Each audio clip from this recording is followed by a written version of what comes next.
Hey guys, this is Dr. Hub. In case you haven't subscribed, please do subscribe for updates. Now let's look at the effect of ANS, and this is in the genitourinary system. Genitourinary system. So to begin with, the adrenergic system. What is the action and the receptor? So first the bladder wall, the wall of the bladder, and the detrusor. So here the adrenergic system, what it does is it helps in relaxation, and relaxation, it is the involvement of the beta 2. So relaxation is what is happening in case of the adrenergic system. Next is when you go out to the cholinergic system, it is the opposite, that is the contraction happens, and the receptor involved here will be the M3. M3 is the receptor which is involved.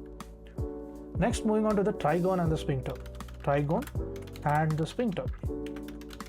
So here in the trigone and the sphincter, the adrenergic system, it includes the contraction and storage, that helps in the contraction. So what is the contraction? The contraction is nothing but you have the presence of the alpha 1. And the opposite happens, that is in the cholinergic, it is the relaxation, that is the expulsion, and the involvement of the same receptor, that is the M3. Now moving on to the pregnant uterus. So in case of pregnant uterus, there is a presence of relaxation as well as a contraction. So relaxation and the contraction. So relaxation is carried out by the B2. The contraction is carried out by the alpha 1. Alpha 1 is concerned with the contraction. Now moving on to the cholinergic system, the pregnant uterus, there is contraction, and the receptor involved is always M3. We have seen so far, and here also it is M3.